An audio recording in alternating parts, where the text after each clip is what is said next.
The men rode on without mercy for their mounts. In their haste they had given Derith a wide berth in the night, heading deeper inland. Soon they would reach Pennywood. It was there Tremass first encountered Yettel, the brewer. He was a man from lands unknown and barely spoke a word of the common tongue, but Yettel was a fine man and a true asset to the men of Scotia. When Tremass came upon him, he was half dead in Pennywood and was being pursued by soldiers of Belford. Tremass and his band of men saw off his would-be wardens and nursed the poor fellow back to health.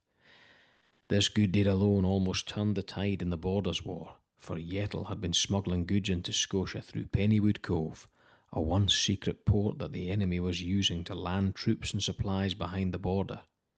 Yettel was not of this land and had no stake in who won the war, but the barbaric treatment from his new employers tilted the scales in the people of Scotia's favour. With this information, Tremass and his men found the cove and slaughtered all those that dwelt there. For their kindness, Yettel began to teach the men of the north how to brew healing elixirs, unlike the world had ever seen. It was this that truly won the day for the men of Scotia. A wound that would have ended a man's career was now but a few weeks of bed rest and then back to the front. After the fires of war had calmed, Pennywood Cove became a thriving port with a town right there in the middle of the wood. The underground cavern was 5 miles long and 100 feet high. At high tide you could sail a decent-sized ship straight into the cave from the sea and emerge miles inland hidden by the wood.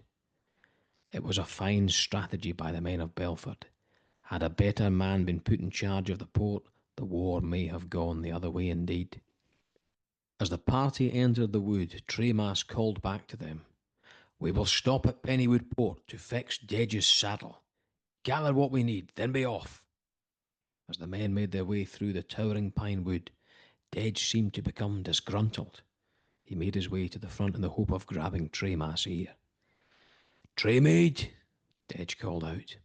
Tremass turned his head slightly, then snapped it away once more. Dedge called out again, louder than before, but Tremass did nothing. It was then Dedge rallied his mount and took the lead of the party before cutting in front of Tremass. The entire party came to a rumbling halt. "What's the meaning of this?" Tremass called out arrogantly. "Just hold a moment. I know my word isn't worth much as of late, but Gorey had a contact here at the port. It might be worth tracking him down." "On your list, is he?" Caleb answered impudently. In that moment, Caleb realized he had made an awful mistake. Dedge's face hardened, and he began to make his way towards Caleb. Dedge pulled his steed to Caleb's and bent downward to meet the young man's eyes. "Hear me, boy. Had you ever seen a battle, you might feel different about my trying to avoid a war. I have slain hundreds and spared thousands. I have seen men of better steel than you cry for their mothers as they lay holding their guts in their hands. You know not of the smell of dried blood in the baking sun, nor to roll in a slurry of mud and blood scrambling to catch your feet so that you might bludgeon another poor soul before he grants you the same fate. Perhaps, son, had you truly ever fought a man, you might think twice about doing so again." Caleb could not speak.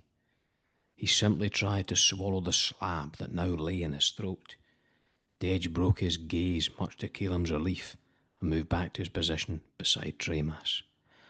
"Well, Maid, what will it be?" Dedge asked respectfully. "Do you have a lead?" Tremass queried. "Aye, that I have, sir. A pirate by the name of Reith. If he's not at the port, he will be propping up the bar." Tremass began to ponder Dedge's request.